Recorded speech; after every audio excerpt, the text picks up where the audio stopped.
നിങ്ങൾക്ക് എപ്പോഴും എല്ലാ വിഷയങ്ങളെക്കുറിച്ചും തറവായിരിക്കണം അല്ലേ?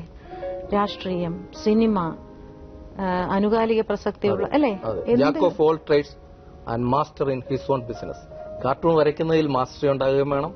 അപ്പം ഏത് മേഖലയിലുള്ള കാര്യങ്ങളെക്കുറിച്ചും നമ്മൾ അറിയണം. ഇപ്പം മാഡം ജനിച്ചത് 1962 നവംബർ മാസം 1-ാം തീയതിയാണ്. നവംബർ 1 എന്ന് പറഞ്ഞാൽ ഐശ്വര്യ റായുടെ ബർത്ത്ഡേ ആണ്. 1973 നവംബർ 1-നാണ് ഐശ്വര്യ റായ് ജനിച്ചത്.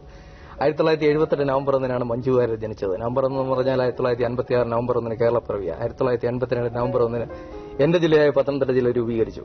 1931 നവംബർ 1-ന് ഗുരുവായൂർ സത്യാഗ്രഹം ആരംഭിച്ചു.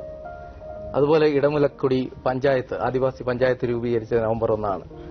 അങ്ങനെ VVS ലക്ഷ്മൺ, ക്രിക്കറ്റ് താരം VVS ലക്ഷ്മണന്റെ ജന്മദിനം 1974 നവംബർ 1.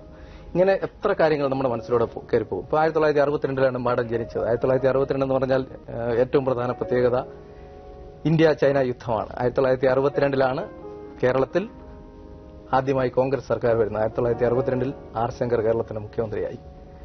അങ്ങനെ ഇങ്ങനെ ഒത്തിരി ഇൻഫർമേഷൻ ഏത് മേഖലയെക്കുറിച്ചും നമ്മൾ പഠിച്ചിട്ട് ഏത് സമയത്താണ് നമുക്കത് കാർട്ടൂണിലൂടെ ഉപയോഗിക്കാൻ ഒക്കുന്നതെന്ന് നമുക്ക് അറിയാനൊക്കില്ല. അപ്പൊ അതുകൊണ്ട് എല്ലാ കാര്യങ്ങളും വായിക്കുകയും എല്ലാ കാര്യങ്ങളും അറിയാൻ ശ്രമിക്കുകയും ചെയ്യും. അപ്പൊ എപ്പോഴും മറ്റു വ്യക്തികളെ memory is basis of all wisdom. ഏത് കാര്യത്തിന്റെയും അടിസ്ഥാനമായി നമുക്ക് മെമ്മറി ഉണ്ടല്ലേക്കുള്ളൂ. നമ്മൾ വായിച്ചാൽ വായിക്കുന്ന കാര്യങ്ങൾ നമ്മുടെ മനസ്സിലേക്ക് റിറ്റെയിൻ ചെയ്തു വെക്കാനായിട്ട് ചില ട്രിക്കുകളുണ്ട്. അത് കണക്ട് ചെയ്തുള്ള അല്ലെ അസോസിയേറ്റ് ചെയ്തുള്ള മെമ്മറിയാണ്. കാരണം ഇപ്പൊ എനിക്കൊക്കെ ഒരു ഫിലിം ഡബ് ചെയ്താൽ കുറെ നേരം ബൈഹാർട്ട് ചെയ്തിട്ട് ഡയലോഗ് ബൈഹാർട്ട് ചെയ്തിട്ടായിരിക്കും നമ്മളത് ഡബ് ചെയ്യുന്നത്. പക്ഷെ ഡബിങ് കഴിഞ്ഞ് പുറത്തു വന്നു കഴിയുമ്പോൾ ആ ഡയലോഗ് അങ്ങ് പോയി, മൈൻഡിൽ നിന്ന് പോയി. അത് കണക്ട് ചെയ്ത് വെക്കുന്നുണ്ട്. ഇപ്പൊ മാഡത്തിന്റെ സഹോദരന്റെ പേര് ഉണ്ണികൃഷ്ണൻ എന്നാണ്. ഞാൻ കണക്ട് ചെയ്ത് വെക്കുന്നത് എന്റെ വൈഫിന്റെ സഹോദരന്റെ പേര് ഉണ്ണികൃഷ്ണൻ എന്നാണ്. അപ്പൊ പെട്ടെന്ന് തന്നെ എന്റെ മെമ്മറിയിൽ എത്ര വർഷം കഴിഞ്ഞാലും അങ്ങനെ കിടക്കും. മാഡം ആദ്യമായി ഒരു സിനിമയിൽ നായികയ്ക്ക് ശബ്ദം കൊടുത്തത് 1978 1978 തിരനോട്ടം എന്ന സിനിമ. 1978 തിരനോട്ടം മോഹൻലാലിന്റെ ആദ്യ സിനിമയാണ്. അശോക് കുമാറാണ് നിർമ്മാണം, അശോക് കുമാറാണ് സംവിധായകൻ. അത് മോഹൻലാലിന്റെ കൂടെ പഠിച്ച അശോക് കുമാറും പ്രിയദർശനും അങ്ങനെ കണക്ട് ചെയ്യണം. ഇപ്പൊ മഴവില്ലിന് എത്ര നിറം? 7 നിറം. 7 എന്നുള്ള സംഖ്യ ഓർക്കുമ്പോൾ തന്നെ 100 കാര്യങ്ങൾ. ഇന്ത്യക്ക് ലോകരാജ്യങ്ങൾക്കിടയിൽ വലിപ്പത്തിൽ എത്രാം സ്ഥാനം? 7-ാം സ്ഥാനം. നൈട്രജന്റെ ആറ്റോമിക് നമ്പർ എത്ര? 7.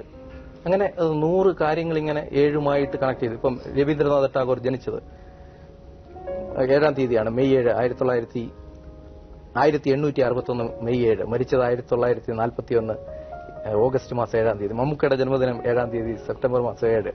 1951 സെപ്റ്റംബർ 7-നാണ് മമ്മൂക്ക ജനിച്ചത്. മഹേന്ദ്ര സിംഗ് ധോണിയുടെ ജന്മദിനം 7-ാം തീയതി ജൂലൈ 7, 1981 ജൂലൈ മാസം 7-ാം തീയതി. കമലഹാസന്റെ ജന്മദിനം നവംബർ 7, 1954 നവംബർ മാസം 7. ഇങ്ങനെ 100 ഒരു ദിവസം മുഴുവൻ പറഞ്ഞാലും തീരത്തില്ല. ഉണ്ണിമായയുടെ പിറന്നാളെന്ന് ഏപ്രിൽ മാസം 6-ാം തീയതി. ഏപ്രിൽ 6-ന്റെ പ്രത്യേകതയുണ്ട്. ഏപ്രിൽ 6 എന്ന് പറഞ്ഞാൽ ഗാന്ധിജിയുടെ ഉപ്പ് സത്യാഗ്രഹം നടന്ന ഏപ്രിൽ 6-ആണ്. 1900